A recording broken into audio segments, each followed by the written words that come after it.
dans l'atelier d'Anna Griot. Des illustrations et des livres comme cette version du conte de Perrault, Cendrillon, qui a été revisité pour les petites filles déguisées en princesses et pour celles qui préfèrent les costumes de prince. Et c'est paru aux éditions Courtes et Longues. L'Arboretum, voyage au pays des arbres, de Nancy Gilbert, illustré par Anna Griot, est paru également aux éditions Courtes et Longues. Dans cet album, elle vous propose de suivre l'enfant et l'oiseau dans une forêt pleine de surprises et mystérieuses, à la découverte de plantes carnivores et effrayantes, d'arbres loufoques ou gigantesques, et parfois certains ont même des propriétés étonnantes. Une histoire entre le rêve et la réalité, pleine de poésie. Nous nous sommes rencontrés cet été avec Anna pour la fabrique du livre jeunesse. Les bibliothèques de la ville de Châlons-en-Champagne l'ont accueillie pour 4 jours d'atelier avec les enfants des centres de loisirs autour de l'Arboretum et de l'ensemble de ses livres. C'est une jeune illustratrice installée à Strasbourg et diplômée de l'AIR. Elle vient tout juste de publier 2 nouveaux albums. Mariam et Maroussia et Archives détectives, enquête dans le mystère des archives. Mariam et Maroussia, c'est l'histoire de Mariam qui vit dans le pays d'or où il fait toujours chaud et de Maroussia qui vit dans le pays d'argent où il y a toujours tant de pluie. Et Mariam et Maroussia ont une passion en commune qui va les réunir. Anna Griot a réalisé pour vous et pour cet après-midi, exceptionnellement, de Poésie partout, une illustration originale. Nous allons donc entrer dans son atelier pour 5 minutes de dessin. Et l'illustration sera offerte aux gagnants du concours qui va vous être proposé. Vous pouvez découvrir l'ensemble de ses livres et de ses illustrations sur son Instagram ou sur son site annagriot.com. Et maintenant, entrons dans l'atelier d'Anna Griot.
Bonjour, je m'appelle Rosalie et je suis en 6e, j'ai 11 ans.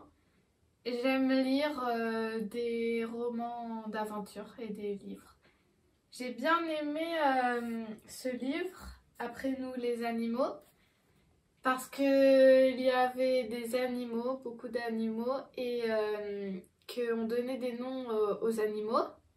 Mais à des moments, il y avait quelques moments que je ne comprenais pas très bien.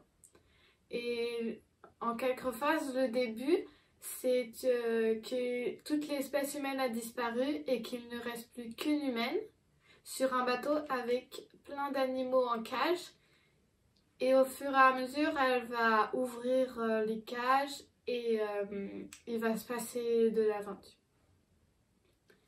C'est pour ça que j'ai bien aimé ce livre.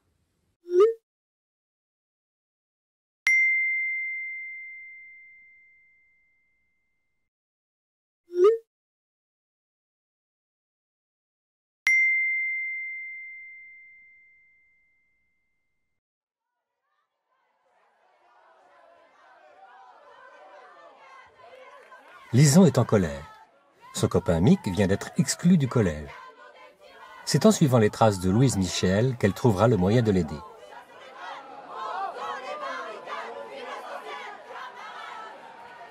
Solidarité, résistance, vent de liberté, voilà ce qui donnera du courage à Lison pour défendre son ami. Mais l'arme qu'elle aime par-dessus tout, ce sont les mots et leur force, car Louise Michel était aussi poète. L'œillet rouge sera l'emblème de la nature, de l'amour et du combat. Ensemble, Lison et Mick réussiront à défendre un idéal pour construire un avenir meilleur.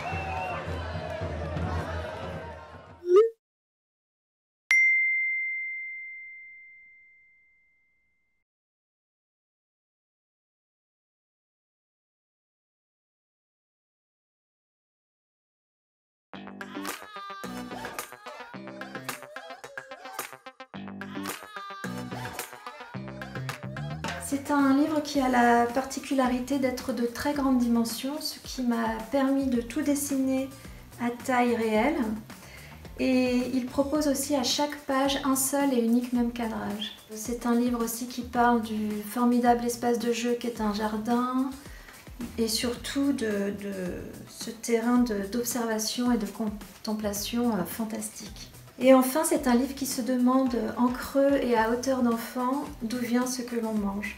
C'est un immense album, très grande taille, de facture assez classique, très grande poésie, magnifique illustration, et le jeune lecteur avec ses parents, ses grands-parents aura vraiment l'impression d'entrer dans un jardin, grandeur nature ou presque. Juste un fraisier et le vainqueur de la catégorie illustration album jeunesse. J'adresse un très grand merci au jury du prix du livre de la région Grand Est d'avoir repéré et sélectionné mon livre.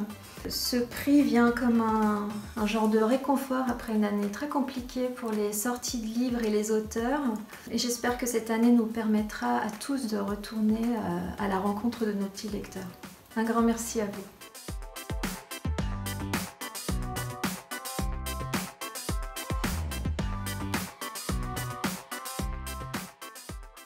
Bonjour, nous vous embarquons pour un petit coup de cœur de la bibliothèque René Goscinny de Langres. Le livre s'appelle Youpi Zoti de Martin McKenna dans les éditions Père Fouettard. Et c'est parti.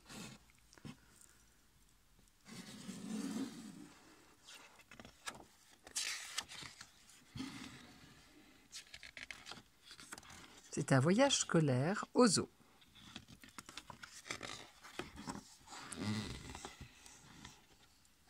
Restez bien tous ensemble, dit M. Bennett. Alors, qui peut nous dire quelque chose sur le gorille? Monsieur Bennett, dit Grégoire. Oui, Grégoire, qu'est-ce que tu veux nous dire?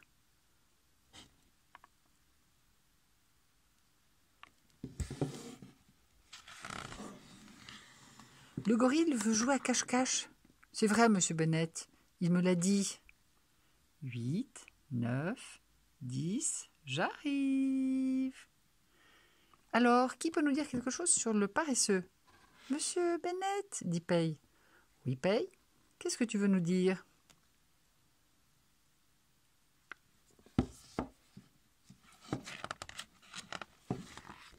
Le paresseux veut faire du skateboard. C'est vrai, monsieur Bennett.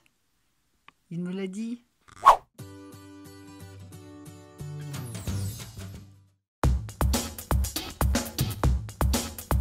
Bonjour. Bonjour. Je m'appelle Sylvie de Matuisieux, je suis autrice pour la jeunesse. Oui, je dis autrice parce que c'est un mot qui existait déjà il y a bien longtemps et qui a disparu et qui revient. Donc je suis autrice pour la jeunesse et je vais vous présenter aujourd'hui ma 100e publication qui paraît aux éditions de La Nuée Bleue, Des nazis habitent chez moi. Alors la question de l'inspiration est un grand classique. Moi j'ai baigné dans les histoires depuis que je suis toute petite. Et je pense que c'est très important de baigner dans les histoires, que plus on connaît d'histoires, plus on a d'inspiration, plus on ouvre les yeux et plus on regarde autour de soi et plus on a d'inspiration. Alors Odile, l'héroïne du roman qu'on voit sur la couverture, alors elle ne sourit pas sur la couverture, elle est inquiète parce que c'est une petite fille juive qui se cache à Strasbourg pendant la guerre, elle se cache des nazis. Ses parents ont pu se sauver et elle, pour des raisons que j'explique dans l'histoire, n'a pas pu partir avec eux. Et elle se retrouve cachée par sa voisine et professeure de piano, qui s'appelle Théobaldine, c'est un joli nom. Et Théobaldine et Odile, toutes les deux, sont des personnages féminins que j'ai essayé de rendre attachants, qui sont très bien sûr prises dans un espèce de tourbillon terrible qui les dépasse, mais qui réagissent, qui mettent en avant leur intelligence, qui essayent d'organiser au mieux la vie. C'est une période qui est extrêmement troublée, qui est extrêmement émouvante, c'est vraiment quelque chose de terrible comme thème à traiter. Et c'est pas facile de le traiter. Mais j'ai essayé de faire quelque chose au titre bien sûr du devoir de mémoire qu'on a aujourd'hui encore. Les enfants doivent savoir ce qui s'est passé pendant la dernière guerre mondiale. Et j'ai essayé de faire quelque chose qui en même temps soit crédible. Ça n'est pas une histoire vraie, mais ça pourrait être une histoire vraie. Et en même temps, j'ai essayé de faire quelque chose qui soit sérieux sans être plombant. C'est-à-dire que je ne veux pas touiller dans le pathos, je veux faire quelque chose, un roman qui soit agréable à lire, mais qui soit en même temps fort de sens.